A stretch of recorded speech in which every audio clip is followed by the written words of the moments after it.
છોટાઉદેપુર જિલ્લામાં મહિલા સશક્તિકરણ અને નારી સ્વાસ્થ્યને પ્રોત્સાહન આપવાના હેતુથી બોડેલી ખાતે અનોખી સાડી દોડનું આયોજન કરવામાં આવ્યું। સ્વસ્થ નારી સશક્ત સમાજના સંદેશ સાથે યોજાયેલી આ દોડમાં યુવતીઓથી લઈને સિનિયર સિટીઝન મહિલાઓએ પણ ઉત્સાહભેર ભાગ લીધો।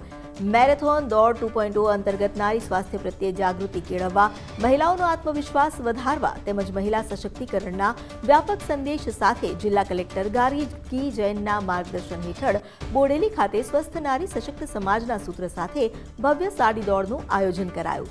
દોડ પૂર્ણ થયા બાદ જિલ્લા કલેક્ટર ગાર્ગી જૈન સહિત તમામ સહભાગી મહિલાઓ સંગીતના તાલે ઝૂમીને ક્ષણનો આહલાદક આનંદ માણતા જોવા મળ્યા। આ પ્રસંગે જિલ્લા કલેક્ટર ગાર્ગી જૈને આગામી 13 ડિસેમ્બરના રોજ યોજાનારી મેરેથોન દોડની પણ મહત્તમ સંખ્યામાં જિલ્લાવાસીઓને ઉત્સાહભેર જોડાવા આહવાન કર્યું।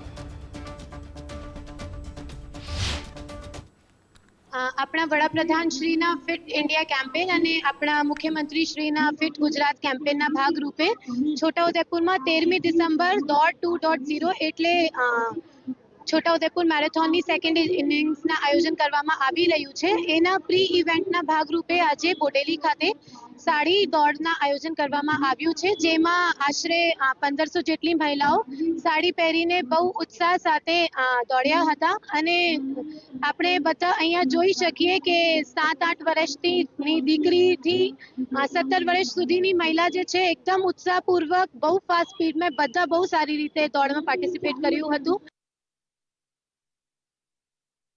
આ અનોખી સાડી દોડનો પ્રારંભ બોડેલી સ્થિત સેવા સદન ખાતેથી થયો અને અલીપુરા ચોકડી ખાતે તેનું સમાપન થયું।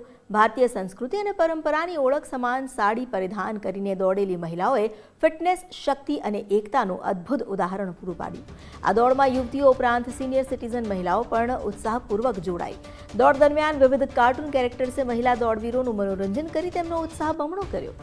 આ આયોજન દ્વારા નારી શક્તિ, આત્મનિર્ભરતા અને એકતાનું સુંદર પ્રદર્શન જોવા મળ્યું।